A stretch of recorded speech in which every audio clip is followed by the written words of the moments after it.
আপনি যদি কাউকে 10 লক্ষ টাকাও দেন তবুও সেই এই কৌশলগুলো আপনাকে জানাবে না। যদি আপনার রেঞ্চের মাপ ছোট হয়ে যায় এবং বড় সাইজের নাট খুলতে না পারেন তাহলে একটি লম্বা স্ক্রুতে দুটো ওয়াশার লাগিয়ে একটি নাট টাইট করুন। এতে রেঞ্চের মুখে প্রস্থ ঠিক করে যে কোনো সাইজের নাট খোলা যাবে। গাড়ির চাকায় লাগানো নাট খুব বেশি টাইট থাকলে সহজে খোলা যায় না। এক্ষেত্রে জ্যাক ব্যবহার করে ধীরে ধীরে উপরে চাপ দিন, একই সঙ্গে নাট সহজে খুলে আসবে। পানি পাইপের জয়েন্টে রেঞ্চ দিয়ে খুলতে না পারলে দুটি রেঞ্চ ক্রস করে লাগান।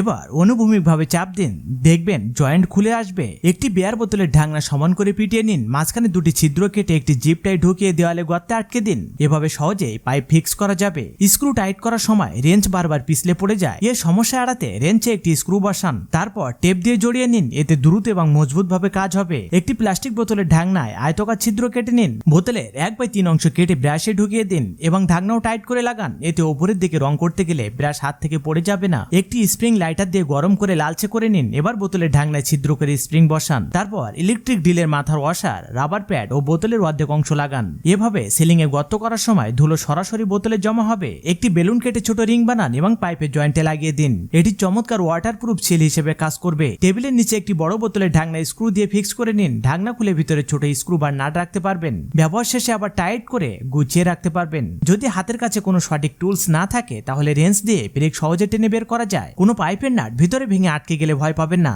দুটি ছোট স্ক্রু ক্রস করে ঢুকিয়ে মাঝখানে স্ক্রু ড্রাইভার লাগান। এবার ঘুরালে ভাঙা অংশ সহজে বের হয়ে আসবে। সবশেষে অনুরোধ থাকবে লাইক, সাবস্ক্রাইব ও ফলো করার জন্য।